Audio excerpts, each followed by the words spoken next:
Hi, I'm Sarah, a Controller Product Specialist from Aramar. This video is to demonstrate creating an import specification for importing a period per column data file via Controller Web. The data file to be imported by the import specification is a budget of 12 periods created in Excel for the year 2028 and the budget actuality BU and the company 1110 UK Sales Limited. First we go to Controller Classic as we need to unlock the actuality and periods that the data will be imported to via the period lock-in menu. I've unlocked BU actuality 2801 to 2812. Then we go to Controller Web to create the import specification.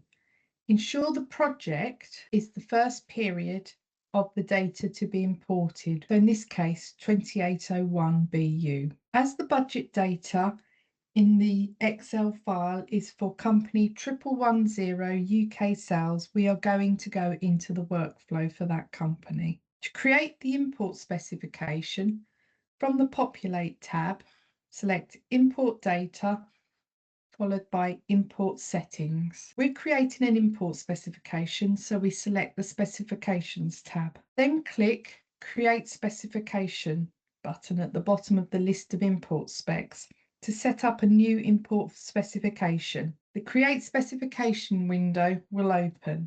Here we define the name and description of the import specification.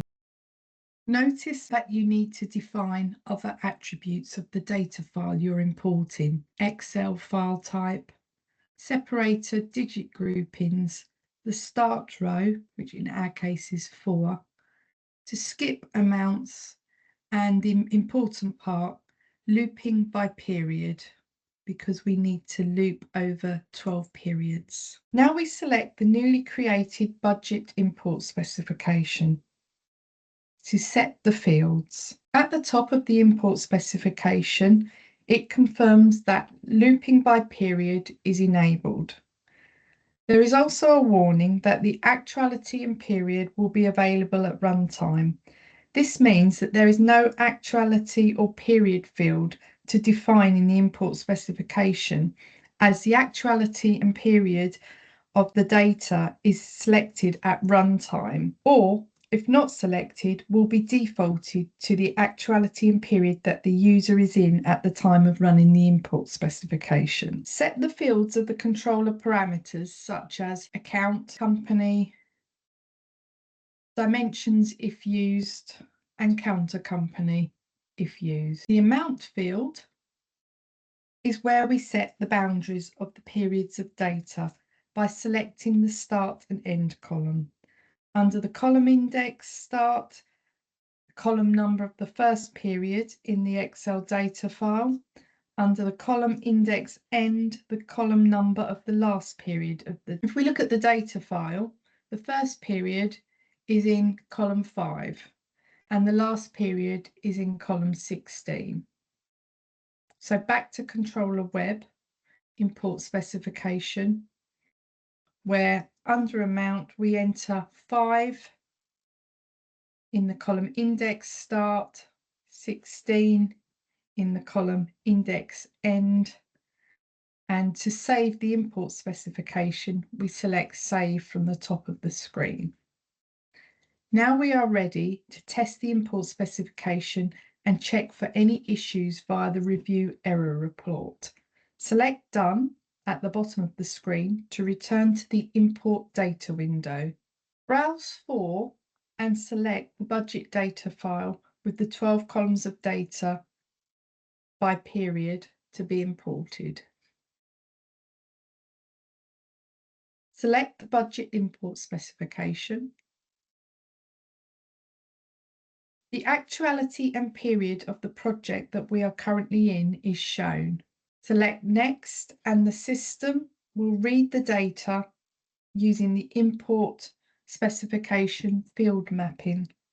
The Review Errors screen will open, confirming the data file and import specification that have been used, also the row in the data file that the import was set to start. Under the mapping heading, any issues related to lookup tables used in the import specification to map, for example, local accounts to controller accounts will be listed. For example, if an account that exists in the data file is missing from the account lookup table. We're not using lookup tables in this example, hence no errors. Under the other heading, any problems with the mapping of fields in the import specification to the data file will be listed.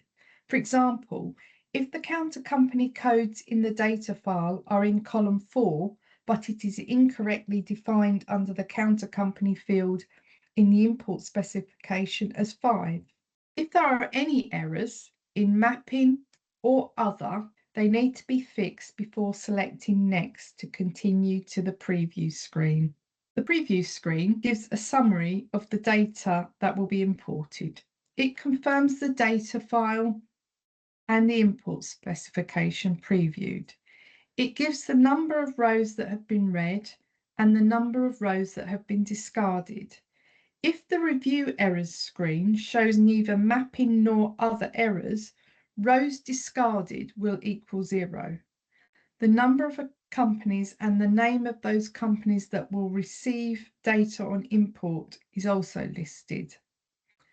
Where the period loop is enabled, the number of periods / columns of data to be imported is given. In this case, it correctly shows 12. Select Import to go ahead with the import of data into Controller. A message in the top right of the screen will confirm that the data is importing. This will turn green once the import is complete.